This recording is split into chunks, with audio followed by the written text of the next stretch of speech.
뉴스의 진수를 보여주는 인터뷰 뉴진수.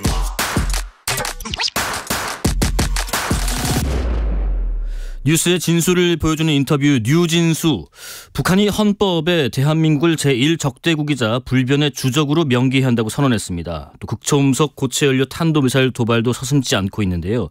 급기야 조국평화통일위원회 등 대남기구까지 폐지하겠다고 나섰습니다. 신원식 국방부 장관 연결해서 우리 군과 정부의 대응 방안 살펴보겠습니다. 장관님 안녕하세요. 네, 안녕하십니까. 예. 북한이 우리나라를 주적으로 표현하면서 유사시 초토화 가능성까지 언급하는 등 새 벽두부터 이 움직임이 심상치 않습니다. 이 같은 발언 배경은 뭐라고 분석하시는지요? 북한 내부가 그만큼 어렵다는 방정이라고 생각하고요. 네. 북한의 어떤 공식적인 성명이나 이런 것들 대부분은 제1의 그 대상은 북한 주민을 대상으로 합니다.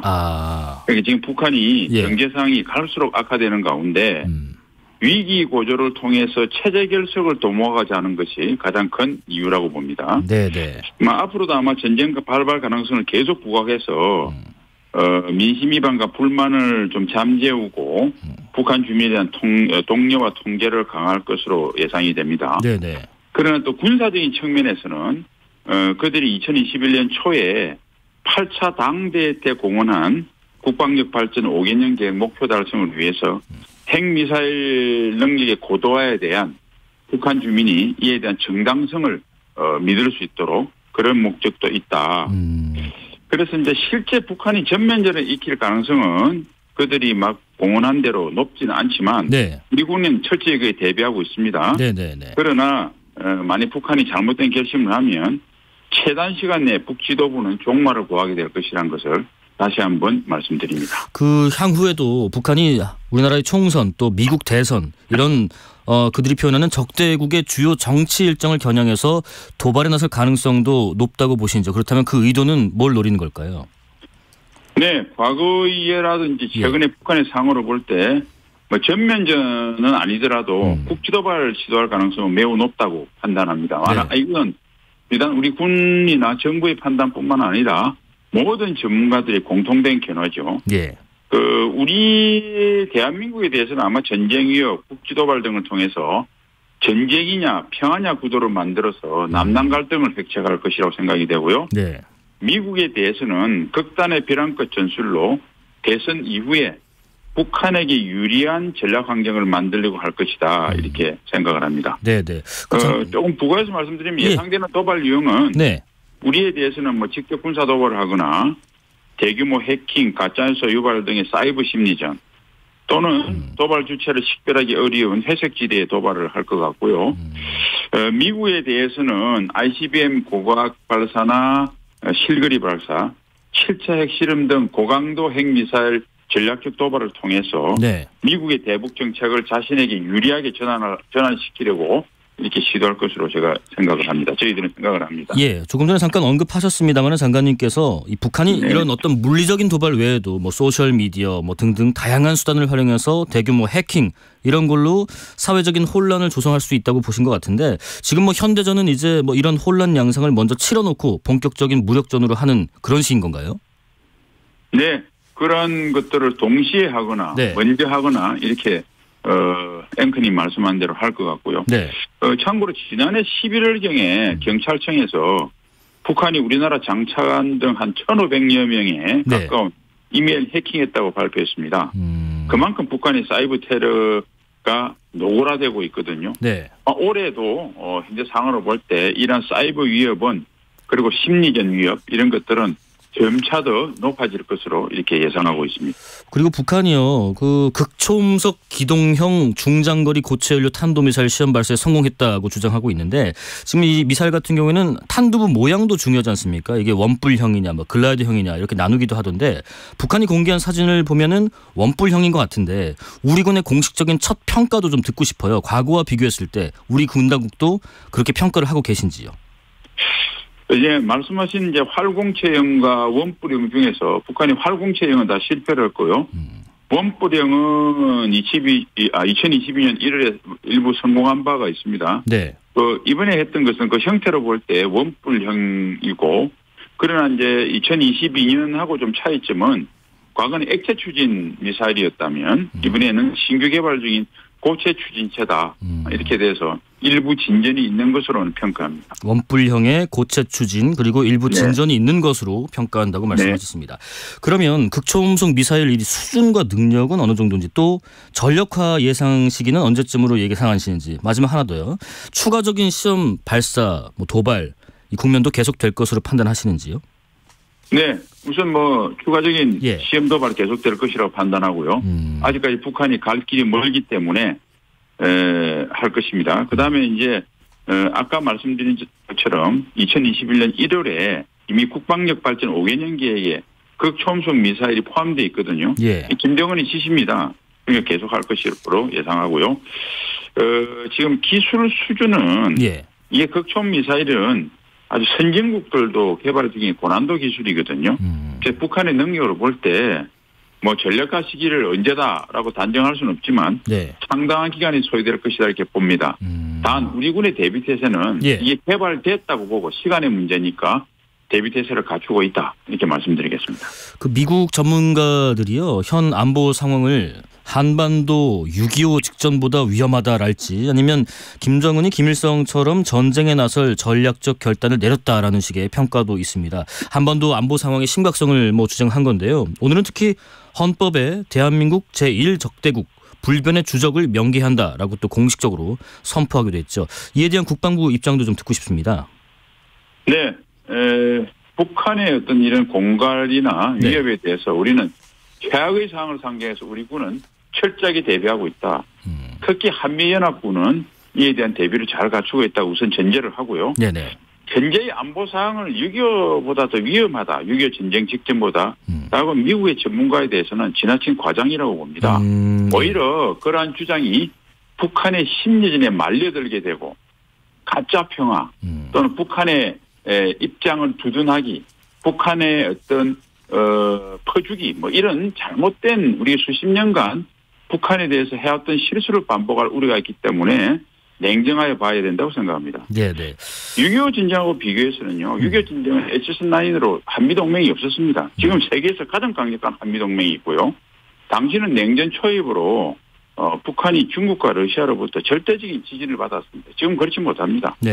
그다음 당시는 북한의 재래식 능력, 전쟁 지속 능력 이런 것들이 대한민국을 압도했죠. 지금은 대한민국이 훨씬 더 위에 서 있습니다.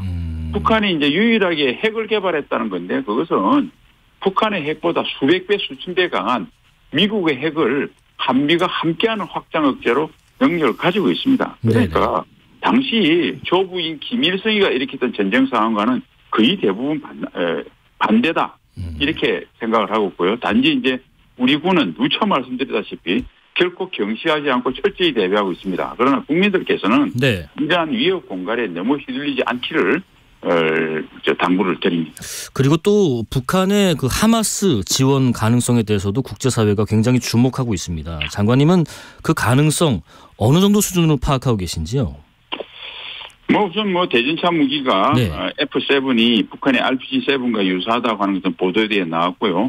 이제 차차 밝히겠지만은 저는 상당한 무기거래 정황이 있고 전술구를 공유한다든지 이런 소위 국방 간의 하마스 간의 교류 협력이 상당한 수준이라고 늘 이렇게 평가를 해왔습니다. 물론 이제 증거들은 시간이 지나면서 조금씩 나타나겠죠. 어쨌든 우리는 북한과 하마스 간의 직접적인 군사 협력이 있느냐 여부에 대해서 면밀히 살피고 있다. 이렇게 말씀드리겠습니다. 지금 북한이요, 근거리형 전술 유도탄을 러시아에 수출할 가능성이 있다 이런 전망도 있던데요. 그렇게 보시는 이유는 뭐죠? 그러니까 북한이 이제 주장처럼 전방부대에 우선적으로 배치할 가능성도 전혀 배제할 수는 없습니다만, 저희 국방부에서 그를 수출할 가능성을 보는 이유가 다음과 같습니다. 북한이 개발한 미사일 중에서 가장 신형이 소위 이스칸데르형이라고 하는 미사일이거든요. 그리고 또 600mm 대구경 방사포. 이거는 북한이 가장 기술적으로 진전된 미사일입니다. 이걸 수십 발 거의 전량을 생산되는 즉시 러시아에 팔았습니다. 따라서 최초 공개한 근거리형 전술유도탄도 전선에 배치하는 것 못지않게 우선적으로 수출할 가능성이 높습니다. 이만큼 북한이 어려운 거죠. 그래서 최근에 개발한 것도 러시아에 수출하는지 면밀히 살피고 있다. 이렇게 말씀드리겠습니다. 뭐 최근에 최선희 북한 외무상도 방로를 했죠. 또 북러가 새해에도 굉장히 밀축하는 행보를 보이는데 이 부분도 추가적으로 장관님께서도 많이 주시하고 계신 부분이시지요? 네, 그렇습니다. 네네. 북한이 러시아에게 주는 것도 중요하지만 그 반대급부로 무엇을 받을 것인가? 비군사적인 식량 등 체제 유지를 위한 필수품을 얼마큼 받을 것인가도 있고 이외에 군사적인 부분 특히 기술에 관련된 부분이 얼마큼 올 것인가 특히 로켓 기술이나 위성무에 관련된 기술 그다음에 이제 항공기나 전차 이런 것처럼 북한의 재래식 전력 중에서 극히 낙후된 부분 중에서 어떤 기술을 더 러시아로부터 들여올 것인가에 대해서 면밀히 살피고 있습니다. 앞서 잠깐 말씀해 주셨던 북한의 근거리형 전술 유도탄 이거는 성능이 어느 정도 수준인가요? 그게 사실은 2022년 4월에 최초 발사 시에 약 한 110km 정도 비행을 했거든요. 우리 근거리라고 소위 말 RBM이라고 하는 것이 사실 300km 이내지 않습니까? 그렇습니다. 그래서 이제 그 이내 정도고 이번에 이제 공개된 사진으로 볼 때 캐니스트형의 4발의 미사일을 탑재하고 있는 이런 형태거든요. 그래서 지난 2022년 4월에 성공하고 난 뒤 거기 기술적으로 보완을 해서 이제 배치를 한 것 같은데 이걸 서둘러 공개한 것은 아마도 러시아에 수출할 가능성이 높다. 아까도 말씀드렸지만 다시 한번 말씀드립니다. 북한이 지난해 12월에 9.19 군사합의 전면 파기를 일방 선언한 이후에 합의 위반 행위를 계속 해오고 있습니다. 이러다 보니까 우리 정부도 이 9.19 군사합의 파기 선언을 해야 한다는 일부 주장도 제기되는데 관련해서 장관님 의견이 궁금합니다. 9.19 합의의 가장 큰 부분이 이제 지상에서 공중에서 적대행위 금지하는 거고요. 이 외에도 한강 하구에 대한 문제, 유해 공동 개발 여러 가지 조항들이 있습니다. 그러니까 9.19 합의 전체는 비록 우리 국방부 장관과 인민무력부장이 서명을 했지만 국방부 외의 사항들이 꽤 있어요. 그래서 이제 이것을 전면 파기 선언하는 것은 국방부가 서명을 했지만 단독으로 결정한 사안은 아니고요. 정부 차원에서 좀 논의가 필요하다 이렇게 말씀드리고 우리 군에 직접 관계되는 이제 적대행위 금지 구역에 관련돼서는 여기에 너무 매달리면 북한이 나쁜 결심, 국지도발을 포함해서 또는 전면전까지 포함해서 나쁜 결심을 했을 때 초기에 적의 도발 징후를 적각 알아채고 거기에 초기에 북한의 도발을 막아낼 수 있도록 하려면 우리가 훈련을 많이 해야 됩니다. 전방에 있는 우리 장병들이 이게 제안을 받거든요. 그래서 자위권 차원에서 어떤 훈련은 계획대로 할 수 있도록 적대행위 금지 구역을 정상화시키는 데 대해서는 우리 국방부에서 좀 주도권을 가지고 해야 된다 생각을 가지고 있고요. 아마 군에 갔다 오신 우리 이 방송을 듣는 모든 국민들은 아주 어떤 검은처럼 들었던 게 평시에 훈련에서 흘린 땀 한 방울이 전시에 피 한 방울을 대체한다는 이야기를 들었을 겁니다. 그러니까 유사시에 북한이 나쁜 도발을 결심을 했을 때 우리 장병의 목숨은 물론이거든요. 우리 국민의 생명을 지키려고 그러면 철저히 훈련을 해야 된다. 거기 외에는 방법이 없다. 그 훈련을 하는데 지장을 초래하는 것들은 이제 북한도 파기 선언을 하고 그게 마음껏 훈련하는데 우리도 마음껏 한다. 그런데 분명히 말씀드릴 것은 우리는 자위권 차원의 방어 훈련입니다. 북한은 공격 훈련을 합니다. 북한이 공격 훈련을 하는데 방어 훈련을 안 한다고 하는 것이 사실상 넌센스다. 저는 그렇게 생각합니다. 연장선상에서요. 일부 전문가들이 9.19 군사합의 파기를 선언하면 남북 간의 완충구역 안에서 갈등 고조될 것으로 보인다. 이 전망도 하던데 실제 그런가 싶습니다. 그건 아닙니다. 남북 간의 군사적 갈등은 남북 간 쌍방과실이 아니라 북한의 일방적인 계획적인 도발이었습니다. 6.25 전쟁을 포함해서 3,100여 회의 도발은 100% 북한의 계획적인 도발입니다. 북한은 언제 도발하느냐? 그들이 필요할 때 그리고 성산이 있을 때 합니다. 그러면 우리는 철저한 방어훈련을 통해서 그들이 도발하더라도 성산이 없게끔 만들어야 되고 나아가서 우리가 자위권 차원에서의 공격을 통해서 북한이 도발을 통해서 얻는 것보다 잃는 게 많도록 응징을 해야 됩니다. 이것이 유일하게 평화를 지키는 방법이다. 이거는 인류 역사상 변함없는 평화의 방정식입니다. 그래서 일부 요인은 마치 남북한의 군사적 충돌이나 갈등이 남북 간 상호 있었다. 그러면 완충교육 효과가 있죠. 그런데 그게 아닙니다. 북한의 일방적인 도발이었다 말씀을 드리고 우리가 철저한 대비태세를 갖추는 것만이 지난 70년간 평화를 지키는 유일한 길이었다는 것을 우리 국민들께서는 좀 이해하시면 좋겠고 그 외에 이런 주장을 하는 것에 대해서 좀 크게 유념하지 말았으면 그래서 가짜 평화에 휘둘리지 않았으면 하는 것이 저희의 바람입니다. 그 어떤 북한의 오판 이런 것들을 좀 막기 위해서라도 최소한의 군사적인 한라인이랄지 뭐 안전판을 구축하는 것이 필요하지 않겠냐 이런 요구하시는 분들에 대해서는 어떤 말씀을 해주시겠어요? 네, 당연히 우발적 충돌 방지를 위해서 북한과 소통 채널은 있어야 되는데 아시겠지만 2023년 작년 4월부로 북한이 일방적으로 차단하는 외에 소통이 안 되고 있습니다. 수차례 우리 요구에다 들어주지 않고 있거든요. 북한이 소통에 응했으면 좋겠고. 그런데 여러분 국민들께서 이해해야 될 것은 북한과 소통을 많이 했어요. 6.25 직전에 보십시오. 북한이 여러 가지 평화공사를 했습니다. 위정평화공사를. 그리고 김규화 등 간첩하고 조만실세를 교환하고자 했습니다. 많은 소통이 오갔습니다. 전쟁이 안 일어났습니다. 소통이라고 하는 것은 전쟁을 막는 하나의 수단은 될 수 있지만 가장 결정적인 것은 북한이 도발을 해서 얻는 것보다 잃는 게 많도록 하는 확고한 우리 대비태세가 평화를 유지한다라는 본류는 늘 잊지 말았으면 좋겠습니다. 그 GP 관련된 말씀 한두 가지만 좀 여쭤볼게요. 뭐 며칠 전부터 언론에서 좀 크게 다루고 있더라고요. 당시에 9.19 군사합의 당시에 GP 철거가 된 이후에 상호 검증이 제대로 이루어지지 않은 부분이 있었던 것 아닌가 하는 지적들. 그리고 GP 철거 이후에 남북 간에 상호 검증한 것은 맞는가 하는 부분 궁금합니다.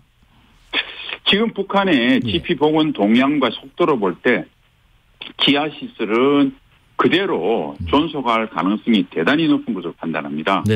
단 이제 그때 당시에 검증했던 결과 문서 등이 현재까지 확인된 거로 대부분 있는 거로 판단이 되고 있고 전력 관련 부처에서 그 내용을 살피고 있습니다. 머지않아서 진실의 문은 열릴 것이라고 저는 생각합니다. 또 하나가요. 남북이 상호 검증한 결과에 대해서 당시에 북측의 지하 갱도 등 파괴 여부를 철저히 확인했다라고 국방부 발표가 있었는데 이런 사실과 좀 배치되는 건가요? 좀 그 시간을 두고 보시면 진실이 드러날 것입니다. 아까 말씀드린 대로 진실의 문이 열린 시간이 그다지 멀지 않았다고 생각합니다. 그 마지막으로요. 우리 어쨌든 우리 국방부는 만반의 대비태세 합참도 마찬가지고 하고 계시겠지만 국민들에게 이런 점은 좀 당부드리고 싶다 하는 말씀 있으시면 말씀 부탁드리겠습니다. 네, 국민들께 국방부 장관으로서 한 말씀만 올리겠습니다. 최근 북한의 우리에 대한 위협과 협박이 날로 그 도를 대가고 있습니다. 우리 군은 최악의 상황을 상정해서 북한의 전쟁 도발 및 국지 도발에 철저히 대비하고 있습니다. 그러나 국민들께서는 북한의 공갈에 흔들리지 마시기를 다시 한번 거듭 당부드립니다. 짓는 개는 물지 않습니다. 만일 북한이 진짜 전쟁을 하고자 한다면 전쟁 수행에 가장 필수적인 포탄 수백만 발을 러시아에 지금 수출할 수 있겠습니까? 앞으로도 계속 더 수출할 겁니다. 그러나 가장 성능 좋은 신형 미사일을 생산되는 즉시 거의 전량을 수출할 수 있겠습니까? 우리 군, 나아가 한미연합군은 구호가 있습니다. Fight tonight. 오늘 밤에도 전쟁 나면 싸우겠다. 북한이 절대 도발하면 용서하지 않겠다는 이런 각오로 철저히 대비하고 있습니다. 다시 한번 국민들께서는 당부의 말씀을 드립니다. 국민들께. 우리 군, 한미동맹 그리고 대한민국에는 유엔 결의에 의해서 유엔군 사령부가 있습니다. 이를 믿고 생업에 전념하시면 되겠습니다. 결코 북한의 공갈에 흔들리지 마시기를 다시 한번 당부드립니다. 감사합니다. 네, 여기까지 말씀 듣겠습니다. 지금까지 신원식 국방부 장관이었습니다. 고맙습니다. 네, 실시간 교통정보 알아보겠습니다. 교통정보센터 김민혜 리포터.